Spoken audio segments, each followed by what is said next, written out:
This call is now being recorded. Então, fala pessoal, estamos de volta para mais um vídeo. Hoje a gente vai dar continuidade ao vídeo de dinâmica, tá? A gente iniciou lá falando da primeira e segunda lei de Newton, os conceitos de equilíbrio, inércia.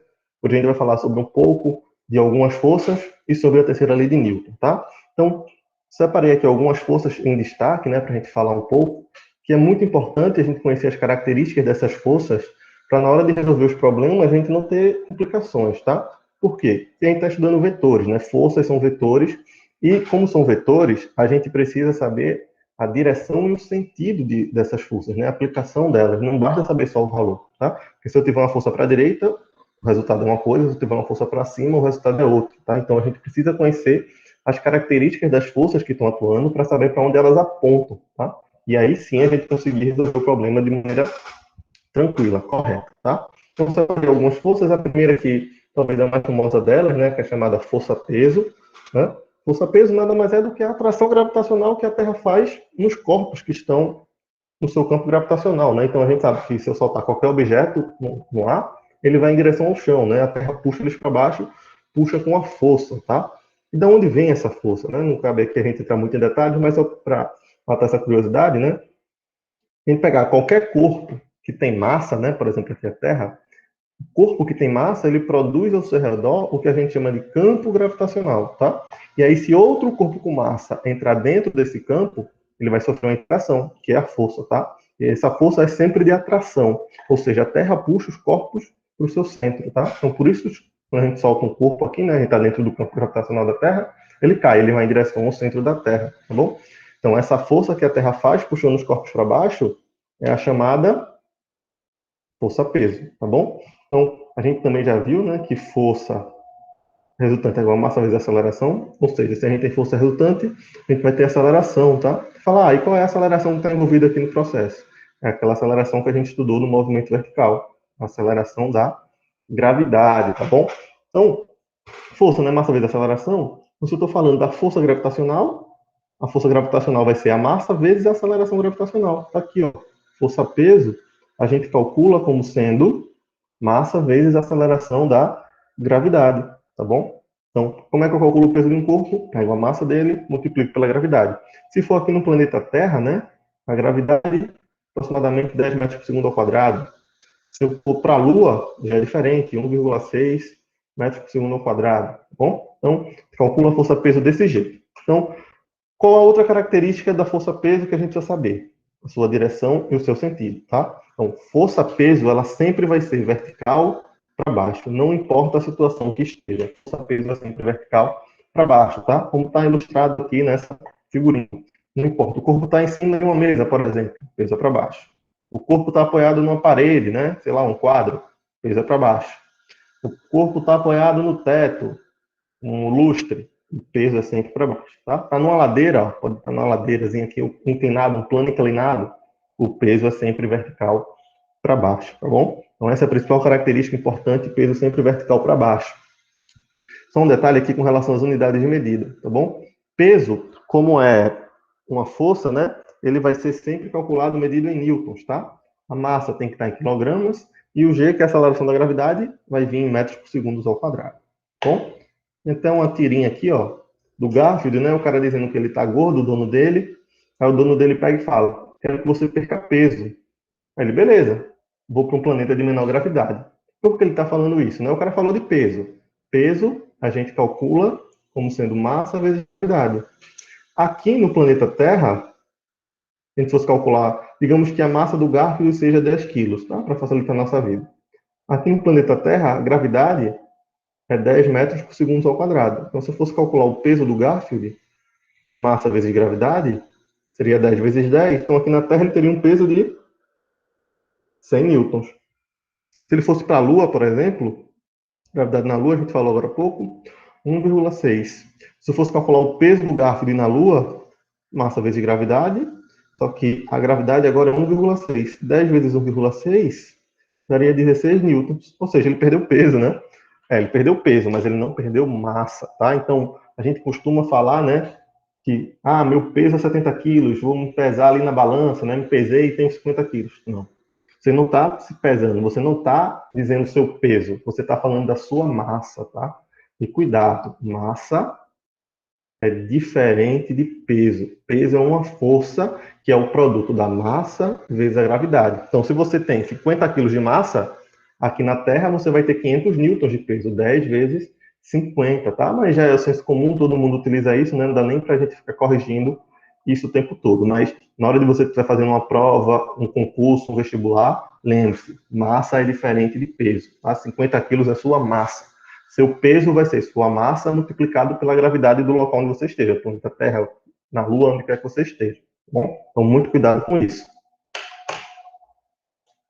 Segundo tipo de força que eu separei hoje é a força normal, tá? Uma força importante, também aparece bastante e tem algumas características. Primeira delas, a força normal é uma força de contato. Então, só vai existir força normal atuando em um corpo se esse corpo estiver em contato com alguma superfície, tá? Então, se não tiver contato, não tem força normal. Além disso, qual outra característica? Característica da força normal é que ela sempre aponta saindo da superfície. Isso de apontar saindo para a superfície indica que ela faz um ângulo de 90 graus, né? Ou seja, 90 graus, lembre-se lá, ó, é o ângulo reto, né? Então, eu coloquei aqui 5 casozinhos para a gente colocar a força-peso, que a gente acabou de aprender, e a força normal que a gente está falando agora. Então, nessa letra A aqui, para onde apontaria a força-peso? Força-peso é sempre vertical para baixo, né? Então, a força-peso estaria aqui. E a força normal? Força normal é de contato. O bloco está em contato com a superfície? Está. Está aqui, digamos que é o chão aqui, né? E para onde vai apontar? Saindo do chão, que é a superfície. Sair do chão é para cima, né? Se fosse para baixo, era entrando. Então, saindo do chão, então a força normal seria para cima. E aí, observe que ela forma um ângulo de 90 graus aqui com a superfície. Bom? Aqui, no exemplo B, um corpo apoiado na parede. Vamos ter um quadro pendurado. Para onde aponta força-peso? Força-peso sempre aponta para baixo, tá? Força normal tem que apontar saindo da superfície. Se a parede está na esquerda, ela tem que sair para a direita, né? Então, força normal estaria apontando para cá. Observe mais uma vez que ela faz um ângulo de 90 graus. Então, força normal, ó, existiu por quê? Porque tem contato. E ela aponta sempre saindo da superfície, formando um ângulo de 90 graus com a mesma, tá bom?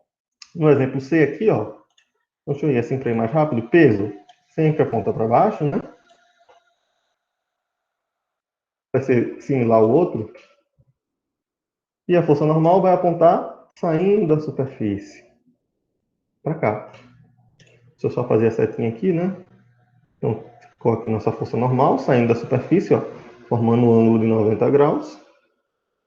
E a nossa força-peso sempre apontando para baixo. Bom?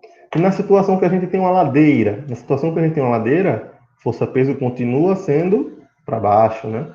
Vertical e para baixo. Não importa a situação que ela esteja. E a força normal vai ser vertical para cima? Não. Ela tem que fazer 90 graus com a superfície. Ela vai sair da superfície, né? Então, se eu fizesse vertical para cima assim, ó, não é 90 graus aqui, né?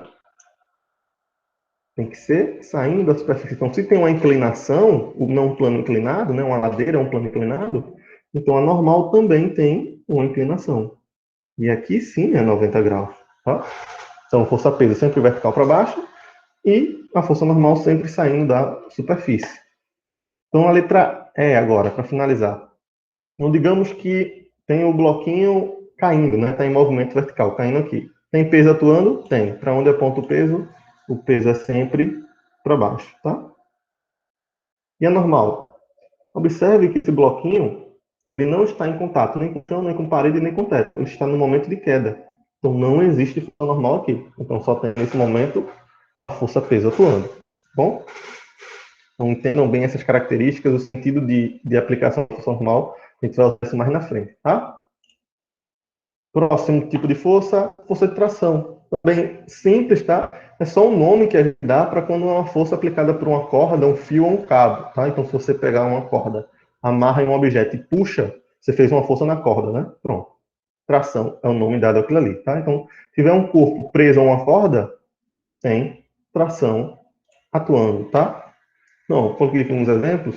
A gente pegar aqui, ó, esse corpo. O peso dele aponta para baixo.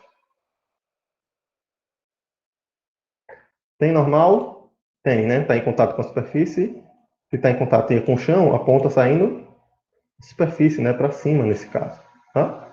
Então a gente tem aqui, ó, normal, para cima, e o peso sempre para baixo, né?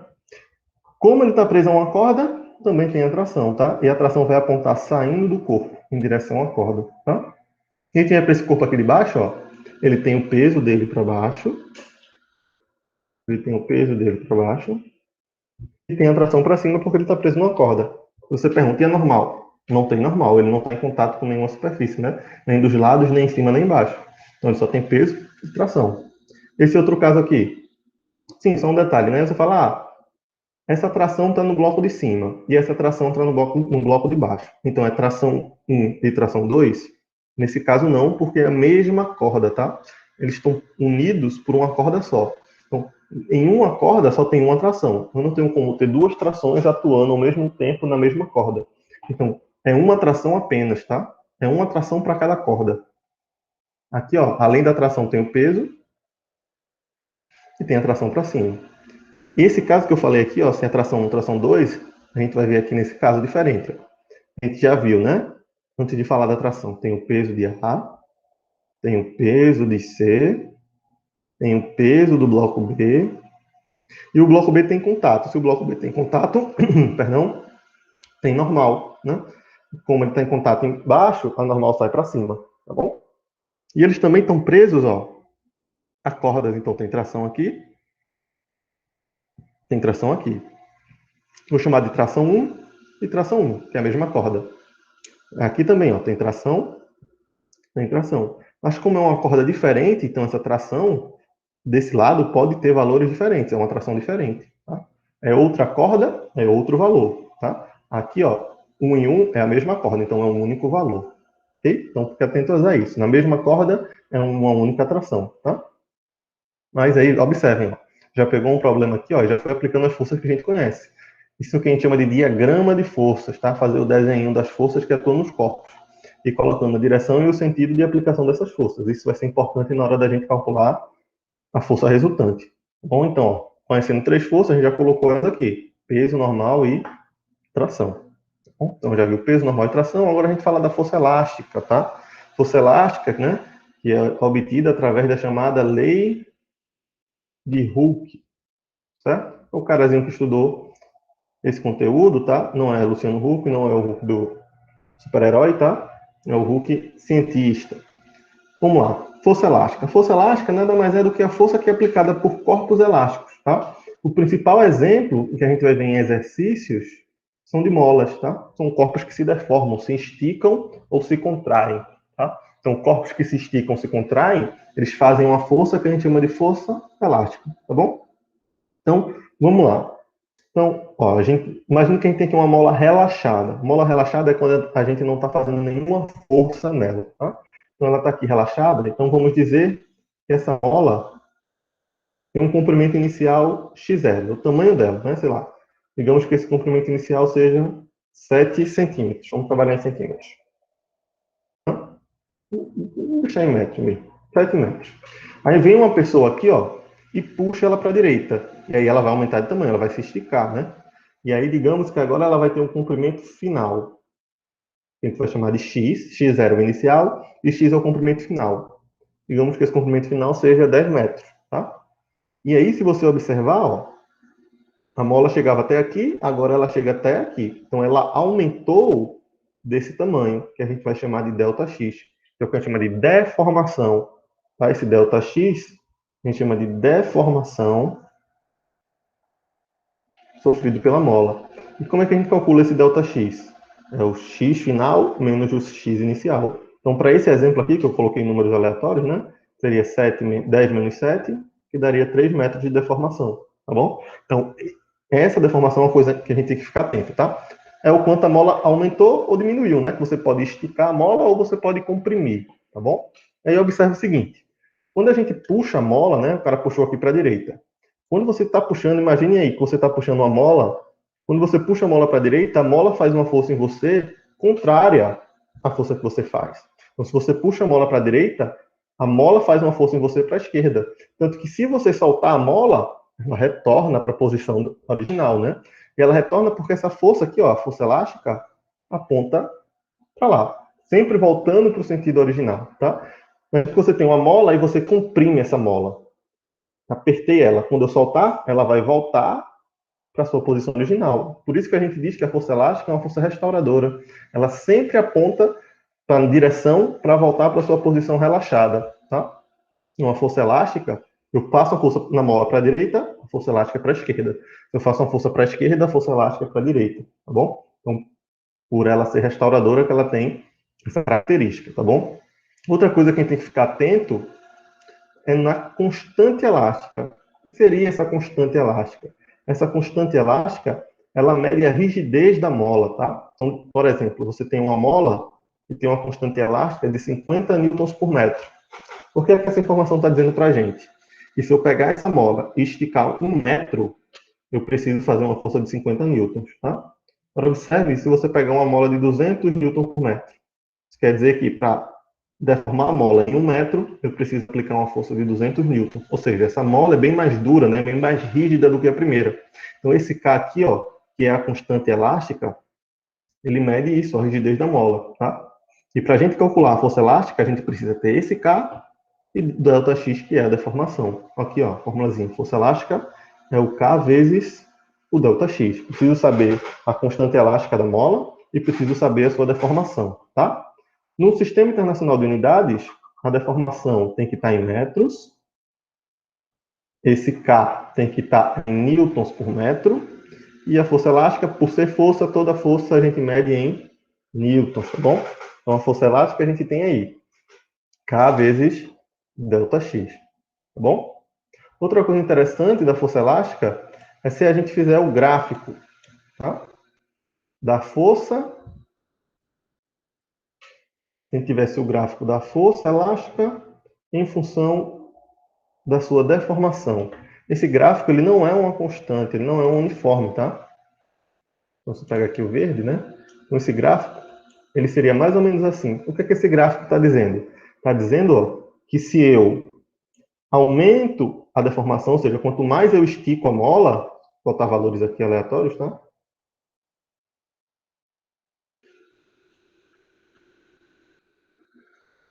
Quanto mais eu deformo a mola, maior vai ser a força elástica, tá? Maior vai ser a força armazenada ali dentro da mola, tá bom? Então, isso é uma característica importante, que quanto mais eu deformo, maior é a força. Então, nesse exemplo que eu coloquei, ó, esse gráfico está dizendo para a gente que se eu deformar a mola em 1 metro, produz uma força de 100. Se eu deformar a mola em 2 metros, a mola vai fazer uma força de 200. E se eu deformar em 3, ela faz uma força de 300, tá? Então, à medida que os valores são aleatórios, mas o importante é saber que quanto mais eu deformo, maior é a intensidade da força. Tá bom? A quinta e última força que a gente vai estudar hoje é a força de atrito. Aqui é só mais para a gente citar, tá? Porque a gente vai ter uma aula, um vídeo específico falando de força de atrito e plano inclinado, mas só para a gente ter uma noçãozinha da força de atrito, tá? A força de atrito também é uma força de contato, assim como é a força normal, tá? Só que ela tem como característica ser sempre oposta ao movimento. Ou seja, se eu pego esse bloquinho que está aqui, faço uma força para a direita, a tendência dele é ir para a direita, né? Só que aí vai surgir uma força que é entre o bloco e o contato com a superfície se opondo ao movimento, e é a força de atrito, tá? E aí, se eu quiser colocar o bloco em movimento, a força que eu faço tem que vencer a força de atrito, para evitar que ele fique parado, né? Então, para a força que eu faço tem que vencer a força de atrito, tá? Na prática, na realidade, o atrito sempre vai existir, tá? Nunca vai ter uma situação em que não existe atrito. Sempre vai ter contato, pode ser com o ar, pode ser com o chão, com o piso, né? E esse atrito sempre vai existir. O que a gente vai fazer é considerar algumas situações, alguns exemplos, alguns exercícios em que não existe o atrito, tá? Na prática ele sempre existe, mas na hora de resolver uns exemplos, a gente pode considerar que ele não existe, que ele é muito pequeno, né? Ele é desprezível. Bom? Outro caso, por exemplo, tem um bloco aqui que está em contato com a parede. Então, o peso dele vai, se eu colocar um bloco na parede e soltar, ele vai cair por causa da força-peso, né? Só que, se tiver contato, vai ter a força de atrito. E como o movimento seria para baixo, a força de atrito se opõe e é para cima, tá bom? Falei como é que eu calculo força de atrito. Força de atrito é esse μ, uma letra grega, vezes a força normal. Que danado é esse μ? é o coeficiente de atrito, ó, tá aqui. Esse μ vai depender do material que é feito do corpo, vai depender da superfície. Ela pode ser uma superfície mais lisa ou mais rugosa, né? E aí vai definir o valor desse μ, tá bom? Não tem que se preocupar com o valor dele em si, tá? Isso depende de cada problema. Pronto. E aí, agora que a gente falou de algumas forças, né? A gente pode falar da terceira lei de Newton. A gente falou da primeira, lei da inércia, falou do segundo, do princípio fundamental da dinâmica, né? Que tem a força resultante é igual a massa vezes a aceleração. E agora a gente entra na terceira, que é o princípio da ação-reação. O princípio da ação e reação diz o quê? Diz que para toda força de ação vai corresponder uma de reação, com mesmo módulo, mesma direção, mas sentidos contrários. Ou seja, se você faz uma força num bloco, o bloco reage e faz uma força em você. E essa força que ele faz vai ter o mesmo valor da força que você fez, mesma direção, só que com sentido contrário. Vamos para a figura, ver se fica mais claro. Eu pego uma bolinha e jogo na parede. Quando a bolinha bate na parede, a bolinha faz uma força na parede, chamada força de ação. Tá? Só que a terceira lei de Newton diz que, para toda força de ação, corresponde a uma de reação. Então, a parede, que é o bloco 2 aqui, ó, também faz uma força na bola. E qual é a característica dessas forças? Ó? A força que a parede faz na bola é igual à força que a bola faz na parede. Tem mesmo valor, mesmo módulo, tá? Vão ter mesma direção. Então, se uma força é horizontal, a outra também é horizontal. Tem sentidos opostos. Ó. A força que a bola faz é para a direita e a força que a parede faz é para a esquerda. Uma para a direita, outra para a esquerda, sentidos opostos. E a quarta característica importante, muita gente esquece, só lembra dessas três, é que essas forças atuam em corpos diferentes, tá? Uma força está atuando na parede e outra força está atuando na bola, tá? Então, agora a gente sempre vai ter duas forças. Tem uma de ação e uma de reação. É o chamado par ação-reação. Tá? Então, toda força que você faz corresponde a uma reação. Essa reação vai ter mesmo valor, mesma direção, sentidos opostos e vai atuar em corpos diferentes. Tá? Esse atua em corpos diferentes explica por que a força-peso e a força normal não formam par ação-reação. Tá? Em muitos casos, a força-peso e a força normal têm o mesmo valor. Por exemplo, nessa situação aqui, eles teriam o mesmo valor. Aí você fala, eles têm o mesmo valor, mesma direção, ambas são verticais, têm sentidos opostos, uma é para cima e outra para baixo. Fechou, é um par ação-reação. Não, não é. Por quê? Porque normal e peso atuam no mesmo corpo, tá? E para ser ação e ação-reação, formar um par ação-reação, tem que atuar em corpos diferentes, tá bom? Então, força normal e força peso não formam um par ação-reação por causa dessa característica aqui, tá? Tem algumas imagens aqui, ó, que podem ajudar a gente a entender melhor. Primeiro caso, ó, o nadador vai pegar um impulso na parede para nadar. Observe que ele empurra o pé para trás, fazendo uma força na parede para trás. A parede reage e empurra ele para frente. Ação e reação, sentidos opostos, tá? A mulher está falando aqui, ó. Por que será que o menino vai para frente se ele empurra o pé para trás? Por causa da terceira lei de Newton, da ação e reação, tá? Aqui, ó, uma fotografia, várias fotografias em sequência, né, da pessoa nadando, dando uma abraçada na piscina. Observe, quando você dá uma abraçada na piscina, você empurra seu braço para trás. Ora, você empurra seu braço para trás porque você vai para frente. Porque você empurra a água para trás, a água reage e empurra você para frente, a força de ação e reação. Tá? O nosso caminhar, o nosso andar, tá? A gente só consegue andar por causa da ação e reação. Parece um pouco absurdo, mas se você parar um pouco para pensar, quando a gente vai andar, a gente bota o pé no chão e empurra o chão para trás, tá? O chão reage e empurra a gente para frente. Aí a gente consegue andar. Ação-reação, tá? Pense nisso. Fecha o olho e imagine você andando. Quando você bota o pé no chão, você faz uma força para trás, né? O chão reage e puxa para frente. Se você fizer uma força para frente, o chão vai reagir e lhe empurrar para trás. Sempre em sentidos contrários, tá? Mesma coisa aqui, ó, no patins de gelo, né? Ambos vão fazer uma força para frente. Ação e reação, a força de resposta vai ser para trás, e aí eles vão para trás. Mesmo fazendo uma força para frente, eles vão para trás por causa da ação e reação. Beleza? Tem mais um aqui, ó, as irmãs gêmeas, né? As irmãs ação e reação. Ela pergunta, existe alguma diferença entre nós? A outra responde, só o sentido, né? Porque tem mesmo valor e mesma direção. Só que cuidado, além do sentido ser oposto, Elas atuam também em corpos diferentes, bom? Nunca esqueçam disso. Aí eu coloquei aqui, eu acho que uns 3 ou 4 exemplos para a gente praticar o que a gente viu nesse vídeo e ver se a gente entendeu mesmo. Então, vamos lá. Exemplo de mola. Ó. Uma mola possui constante elástica de 500 newtons por metro. Então, deu cada mola. 500 newtons por metro. Ao aplicarmos uma força de 125 newtons, qual será a deformação sofrida pela mola? Tá? Então, questão bem simples de aplicação da fórmula da força elástica. Tá? Então, vai ser 125, o K é 500, vezes ΔX. Então, ΔX é 125 dividido por 500. ΔX vai dar, a gente pode simplificar por 5. Então, vai dar 25 sobre 100. Ou seja, o ΔX vai dar 0,25. A unidade de medida, você olha para o cálculo.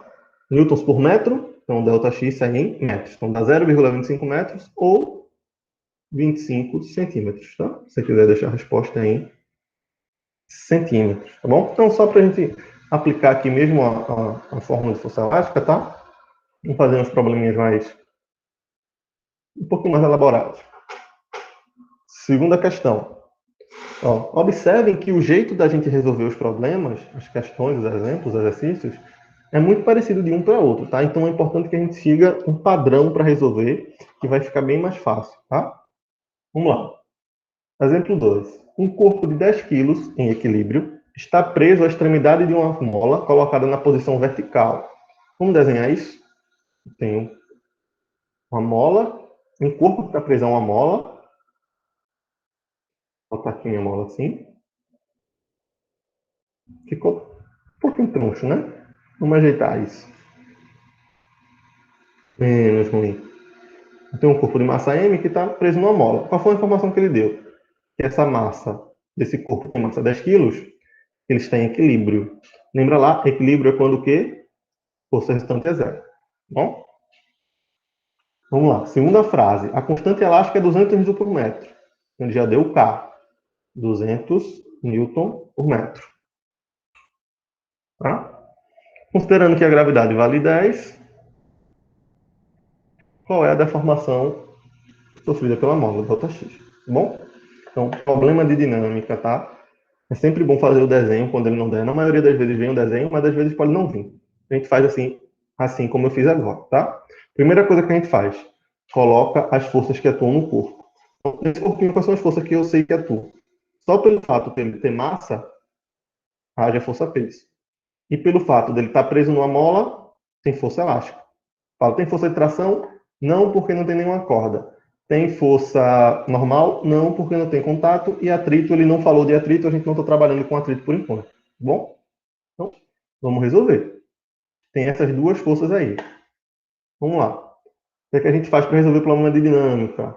Aplica a segunda lei de Newton. Força resultante é igual a massa vezes aceleração. Força resultante, nesse caso, vai ser zero, porque está em equilíbrio, tá? Então, força resultante é zero. E força resultante é quem? Lembra lá? Que é a soma vetorial das forças. Se eu tenho uma força para cima e uma força para baixo, a gente subtrai, né?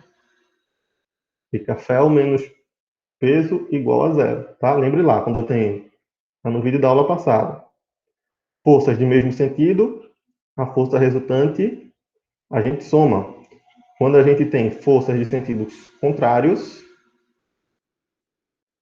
a força resultante a gente subtrai, né? E é esse caso, uma para cima para baixo, a gente subtrai. Tá bom? Então ficou Fel menos peso igual a zero, zero, porque ele disse que está em equilíbrio. Menos peso passa para o outro lado positivo. Força elástica. Quem é força elástica? A gente acabou de falar. K vezes ΔX. Então, no lugar da força elástica, entrou K vezes ΔX. E força-peso é quem? Primeira força que a gente falou hoje. Massa vezes gravidade. Só substituir os valores agora. Tá? O K é 200, ΔX é o que a gente está buscando, massa é 10, gravidade é 10. Então, ΔX vai ser igual. 10 vezes 10, 100. 200 que está multiplicando, passa dividindo, corta os zeros, dá 1/2, ou seja, dá 0,5. Qual a unidade de medida? Metros. Ou você pode deixar em centímetros, né? 50 centímetros. Tá bom? Então tá aí, ó. A gente aplicou força elástica, força-peso, equilíbrio e juntou vários conhecimentos para resolver um problema de dinâmica, tá bom? Mas o princípio é, a gente faz isso. Coloca as forças que atuam no corpo para depois aplicar a segunda lei de Newton, tá? Só tem essa fórmula. Então, a gente vai aplicar ela sempre para resolver os problemas. Ok? Vamos para mais um. Interessante que agora a gente tem dois blocos colados um no outro. Vamos observar bem como eu vou resolver esse problema, tá? Que aí a gente vai usar isso para quando tiver dois blocos, três blocos, vários blocos. Bom? Diz assim, os corpos A e B encontram-se apoiados sobre uma superfície horizontal, plana e perfeitamente lisa. Isso ele quer dizer que não existe atrito. Uma força de 40 newtons é aplicada no bloco A, conforme indica a figura. Então, essa força F aqui vale 40, ele aplica no bloco A. Ele diz que a massa do bloco A vale 2 kg, a massa do bloco B vale 8 kg. Aí pergunta, qual é a aceleração dos corpos A e B? Quer saber qual é o valor da força que A faz em B e qual o valor da força que B faz em A. Então, vamos lá. Quando você pega dois blocos juntos, a primeira coisa que você faz, desenha eles separados. Tá? E aí, próximo passo. Desenha todas as forças que atuam nos corpos, tá? A gente vai fazer sempre. Então, eu sei que no bloco A ó, tem essa força F aqui. Além dessa força F, quais são as outras forças que eu tenho no bloco A? Eu sei que o bloco A tem um peso para baixo. O bloco A está em contato com a superfície, então tem força normal. Né? Por enquanto, isso. Vamos para o bloco B. O bloco B tem o peso de B, que é sempre para baixo. E ele está em contato, também tem a normal de B, que é para baixo. Tá bom? Só que vence o seguinte, ó, o bloco A está colado no bloco B. Então, eu empurro o bloco A e o bloco A está colado em B, quer dizer que o bloco A empurra o bloco B. Então, existe a força que o bloco A faz no bloco B, FAB, força que A faz em B. Eles estão colados, né? E a terceira lei de Newton diz que se o bloco A faz uma força no bloco B, o bloco B reage e empurra o bloco A. Aí tem a força que o bloco B faz em A. Pronto, essas são as forças que a gente tem no nosso problema, tá? Primeira coisa, desenhamos, depois colocamos as forças, depois a gente vai determinar o sentido do movimento. O movimento desses blocos aqui vai ser para cima, para baixo, para a direita ou para a esquerda. O movimento desses blocos é para a direita, né? Então, isso quer dizer o quê? Ó? Que o movimento é horizontal. Se o movimento é horizontal, quer dizer que as forças verticais elas vão se anular. Normal anula com peso, porque o movimento é horizontal. Forças verticais não se anulam. O que eu quero dizer com isso? Ó? O bloco vai para a direita. Ele nem sobe e nem desce. Se ele nem sobe e nem desce, é porque a força que puxa para cima se anulou com a força que puxa para baixo. Ok? E aí, ó, se o movimento é para a direita, todas as forças que estão para a direita são positivas, porque estão no sentido do movimento, e todas as forças que estão para a esquerda são negativas, porque estão contrárias ao movimento. Tá, ó. F é para a direita, positiva. Força que B faz em A é para a esquerda, negativo. Força que A faz em B é positivo, porque é para a direita. Bom, feito isso, a gente vai aplicar a segunda lei de Newton para cada um dos blocos, tá? Então eu faço força resultante no bloco A é a massa do bloco A vezes a aceleração. Quem é a força resultante no bloco A? Força resultante é a soma vetorial das forças. Ó. Eu já coloquei os sinais. Que elas têm sentidos contrários, então é F menos força de B em A, igual a massa de A vezes a aceleração. Então, recapitulando. De onde saiu isso aqui? Lembre-se, força resultante soma vetorial das forças. Tá aqui, ó. Força F mais força de B em A. Tá? O sinal de menos veio por causa do sentido contrário. Vai fazer a mesma coisa o bloco B. Força resultante no bloco B é igual a massa de B vezes A. Olha para o bloco B, vou somar todas as forças que sobraram. Só sobrou uma. É a força que A faz nele. Igual a massa de B vezes a aceleração. Tá bom? Então, ó, vou pegar essas duas fórmulas aqui, vou somá-las como se fosse um sistema. Vamos para outra página?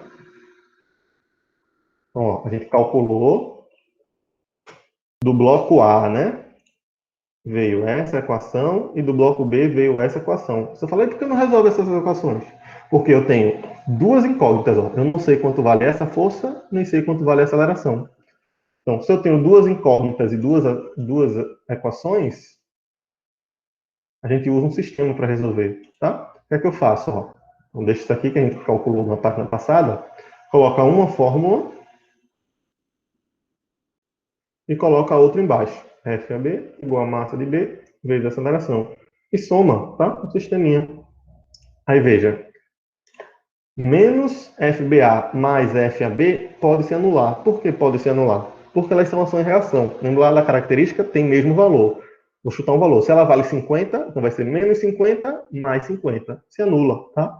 Não importa o valor que ela seja, elas sempre são iguais. Então já posso anular de cara. Aí sobrou do lado esquerdo só o F. Do lado direito, massa de A vezes aceleração, que é esse termo, mais massa de B vezes aceleração. Como a aceleração é um fator comum, né? Eu posso botar massa de A mais massa de B vezes aceleração. O F foi dado, 40. Massa de A, 2, massa de B, 8. Então, se eu terminar aqui em cima, fica 40 igual a 2 mais 8. 2 mais 8 vezes a aceleração. Então, fica 40 igual a 10 vezes A. Então, o A vai ser 40 dividido por 10. A aceleração vai ser 4 metros por segundo. Aí o cara fala, ele pediu para calcular a aceleração de A e a aceleração de B. É a mesma, tá? É um sistema, eles estão juntos, se movimentando juntos. Então, é a mesma aceleração.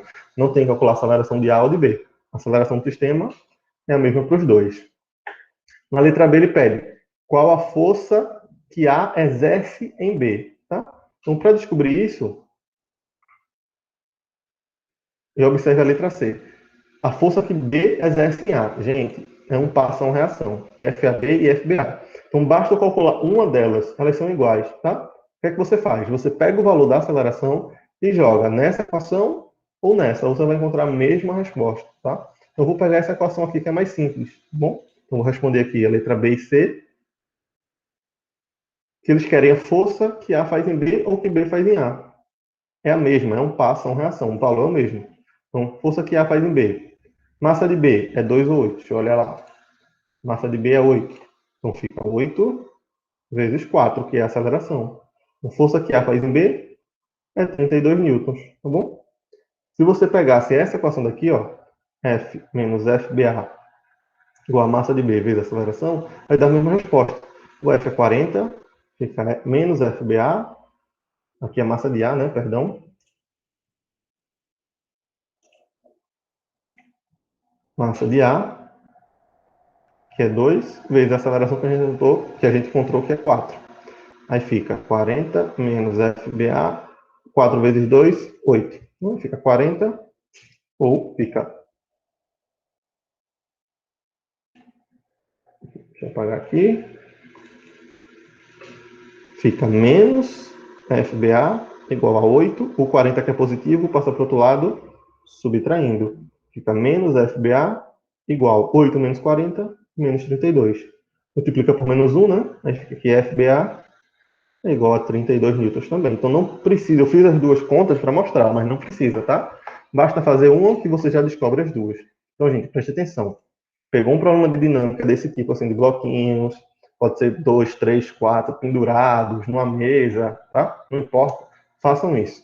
Separem os bloquinhos, coloquem as forças que atuam neles, tá? Determinem o sentido do movimento. Depois que determinar o sentido do movimento, aí você pode cancelar as forças, né? Ver quais forças podem ser canceladas e ver quem é positivo e quem é negativo. Se a força é a favor do movimento, ela é positiva. Se a força é contrária ao movimento, ela é negativa. Pronto. Feito isso, você aplica a segunda lei de Newton para cada bloco. Então, foram 2 blocos, foram 2 equações. Se fossem 3 blocos, seriam 3 equações. Bloco A, bloco B, bloco C. Pegou as 3 equações, soma como um sistema, como a gente fez. É a receita de bolo, tá? Você vai repetir isso quase sempre, a não ser que seja um problema mais específico. No próximo vídeo, a gente vai fazer alguns exercícios e aí a gente vai praticar mais isso aqui, tá bom? Para encerrar esse vídeo, um exemplo de força elástica, de força de tração, né? Diz assim: um carro de 1,5 toneladas é rebocado por outro carro através de um cabo que suporta no máximo uma tração de 4.500 newtons.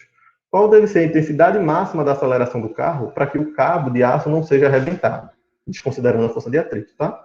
Então, tem um carro que é puxado por um cabo, né? Uma tração. Ele disse que essa tração, 4.500 newtons. E a massa do carro é 1,5 toneladas. A gente não usa toneladas, a gente usa quilos, né? Multiplica por 1.000. em 1.500 quilos na massa do carro, tá bom? Então, o que a gente faz? Coloca as forças que atuam no carro, né? Tem aqui o chão, né? Ele está sendo puxado, aí tem o peso para baixo e a normal para cima. Peso e normal se anulam, ficou só tração. Então, o que é que eu faço? Aplico segundo a lei de Newton. Força resultante é igual a massa vezes a aceleração. Qual é a única força que sobrou? Tração. Vai ser igual a massa vezes a aceleração. A massa, 1.500. No caso, ele quer a aceleração, né? Então, a tração aqui vai ser 4.500, igual a 1.500 da massa vezes a aceleração. Então, 1.500 que está multiplicando, está dividindo. 0 com 0. 45 por 15 dá 3. Unidade de medida de aceleração, metros por segundo ao quadrado. Então, gente, por hoje é só. No próximo aula a gente faz mais exercícios, isso aqui vai ficar mais claro, tá? À medida que a gente pratica, vai ficando menos complicado, tá bom? Então, tchau, tchau, até a próxima.